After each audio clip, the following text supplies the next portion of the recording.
Welcome to U.S. History since 1877. In this course, you will survey the major themes, events, and ideas of American history after Reconstruction. I'm Jordan O'Connell, History and Government Instructor at Northeast Iowa Community College. This lecture distills a decade of my written notes taken from Alan Brinkley's The Unfinished Nation, The American Yawp, and our course-assigned OpenStax U.S. History textbook. This lecture focuses on railroad capital, incorporation, land grants, and the politics of freight.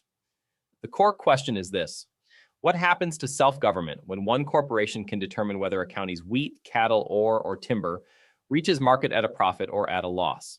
The core competency is to describe the economic development of natural resources west of the Mississippi River. What happens to self-government when one corporation can determine whether a county's wheat, cattle, ore, or timber reaches market at a profit or at a loss? The Transcontinental Railroad was more than a transportation project. It was the first modern industrial corporation in the United States, built at a scale of capital, labor, and management no earlier enterprise had matched. The Pacific Railway Acts of 1862 and 1864 supplied land grants and low-interest loans to the Union Pacific and Central Pacific, showing that continental development would proceed through public subsidy and private corporate control rather than through direct federal construction. When the rails met at Promontory Summit, Utah on May 10, 1869, travel time across the continent collapsed from months or weeks to days. That speed translated into power. Rail lines became the channels through which Western wheat, cattle, timber, and ore reached Chicago, Omaha, St. Louis, and eastern ports. And the companies controlling those lines shaped where towns formed, what resources could be profitably developed, and which producers would bear the heaviest freight costs. A single rail connection could function like a tax collector, a land promoter, and a market gatekeeper at once. Railroad management also created the blueprint for later corporate life. Thousands of employees, long-distance scheduling, accounting systems, rate books, repair crews, and rolling stock required layered administration and concentrated capital. Executives such as Leland Stanford, Collis Huntington, and Jay Gould stood at the center of organizations that could influence everyday economic life more directly than many state governments. Once that scale of private power became essential to public movement and commerce, the question was no longer whether railroads controlled public life. The question was how much dependence a republic could tolerate before regulation became unavoidable. The federal government's support for the railroads was defined by the land grant system. Under the Pacific Railway Acts, the government granted railroad companies alternating sections of public land, amounting to 20 sections per mile of track on both sides of the right-of-way.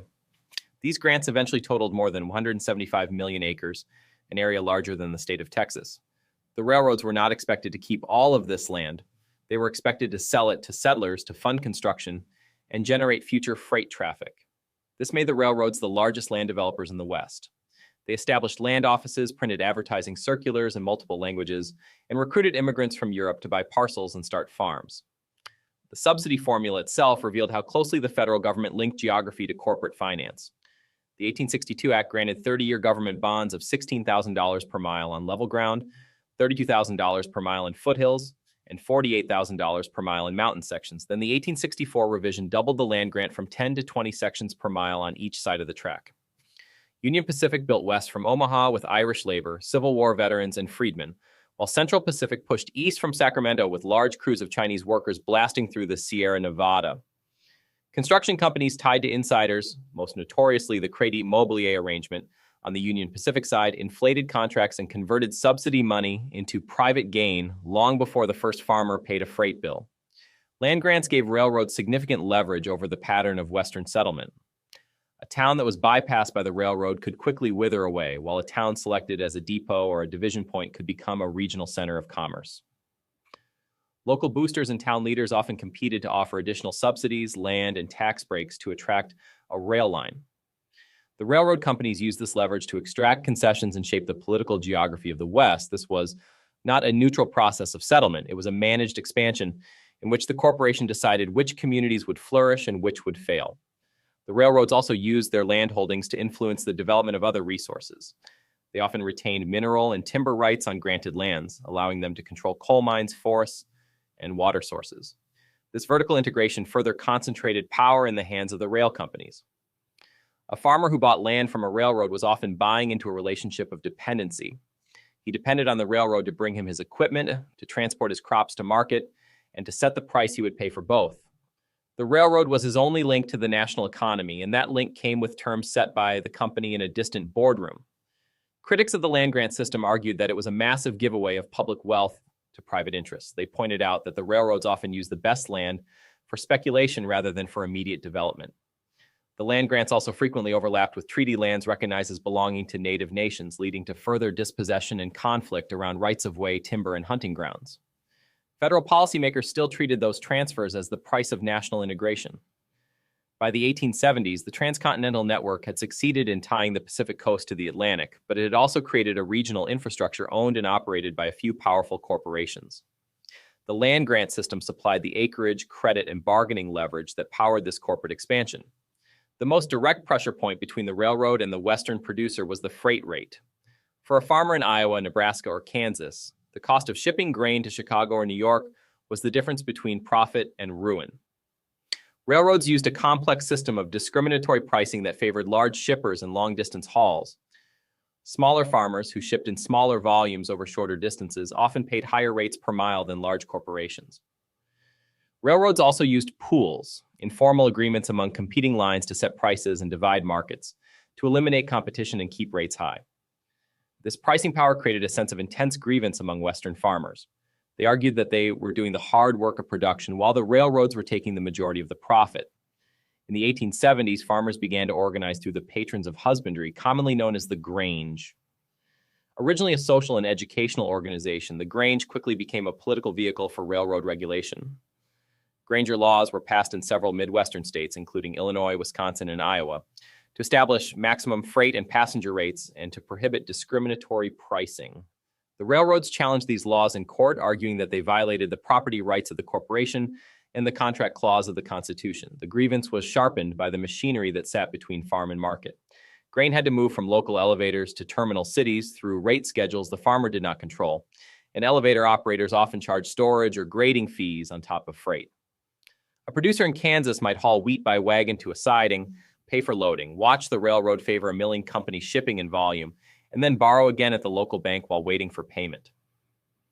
Rebates and drawbacks deepened that imbalance because large firms such as Standard Oil or major meat packers could secure confidential concessions that ordinary shippers never saw in the public rate book. The railroad therefore governed the full chain of movement from county harvest to national market price. The Supreme Court initially sided with the farmers in the 1877 case of Munn versus Illinois. The court ruled that the state had the right to regulate private property if that property was clothed with a public interest. This was a landmark decision that established the legal basis for government regulation of the economy. However, the victory was short-lived. In the 1886 case of Wabash, St. Louis and Pacific Railway, Cumberland vs. Illinois, the court reversed course, ruling that states could not regulate interstate commerce, business that crossed state lines. Since almost all railroad traffic was interstate, this decision effectively nullified the Granger laws and placed the problem of railroad regulation back on the federal government. Farmers and their allies and the Farmers Alliance and the Populist Party continued to pressure Congress for action. They demanded that the railroad be treated as a public highway rather than a private business. They argued that if the railroad was essential to the public, it should be owned or at least strictly governed by the public. The pressure from the producing classes made railroad regulation a central issue of national politics in the 1880s. Railroad executives, meanwhile, fought to preserve their autonomy, arguing that any regulation would stifle investment and slow the development of the country. The dispute turned on whether essential infrastructure could remain privately owned while still being forced to answer to public rules. In February 1887, Congress put its first durable federal brake on railroad power into statutory language. Farmers, merchants, and anti-monopoly reformers had forced the issue onto the national agenda, while Railroad Council worked to keep the remedy narrow. The resulting act required rates to be reasonable and just, barred charging more for a short haul than a long haul over the same line, prohibited pools, and ordered companies to publish and file their schedules. Every clause targeted a practice that had let carriers use private pricing power over public commerce. The real institutional innovation sat in the commission itself. The act declared that the Interstate Commerce Commission could inquire into the management of the business of all common carriers covered by the law. Those words built a standing federal office with investigators, hearings, records, and orders. For the first time, Washington claimed a permanent administrative presence inside the operating practices of interstate corporations. Congress also wrote caution into the statute. The ICC could challenge rates it judged unlawful, but direct rate setting by administrative command remained outside its reach.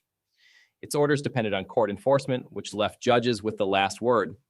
During the 1890s, the Supreme Court repeatedly cut the commission back on questions of evidence, procedure, and jurisdiction. Between 1887 and 1905, railroads won 15 of the 16 ICC cases that reached the court. The document therefore reads as both an assertion of federal oversight and a careful protection of corporate room to maneuver. The phrase common carriers carried the deepest constitutional charge in the act. Railroad executives wanted private property protections. Shippers wanted recognition that these lines performed a public function. By using the common carrier doctrine, Congress pressed corporations into a category that implied public duties without seizing them outright. The statute did not break monopoly power or end the agrarian crisis, but its phrasing marked the opening move in a long federal effort to force large corporations to answer to public rules. The railroad era defined the structure of the American West and the nature of the American state. By 1900, the United States possessed the largest rail network in the world, and that network made large-scale mining, cattle shipment, grain export, and settlement possible. It also concentrated economic leverage in corporations that had pioneered subsidy politics, long-distance administration, and rate discrimination on a continental scale. The political consequence was a durable regional suspicion of Eastern finance and corporate power. Western and Southern producers knew that land ownership by itself did not secure independence if freight rates, storage charges, and credit terms were written elsewhere. The fight over rates therefore became a broader fight over whether modern freedom depended on private contract alone or on public rules strong enough to discipline essential infrastructure. The institutional response was the beginning of the regulatory state. The Interstate Commerce Commission became a model for later federal agencies because the railroad problem could not be solved by county courts and scattered state statutes alone. Yet even regulation left an unresolved imbalance. Corporations remained large, capital stayed concentrated, and later industries borrowed the railroad's corporate logic while citizens kept asking how much private control over public necessity was too much. That is the question the railroad left behind. If the line that brings grain, mail, passengers, and machinery into a region can also determine who survives in the market, then the issue is larger than transportation. It is whether a republic can leave the terms of ordinary economic life in the hands of indispensable corporations and still call the result self-government. If you're curious how I'm using AI to build these lectures and reshape higher education, visit thelibertytolearn.com. I'll see you in class.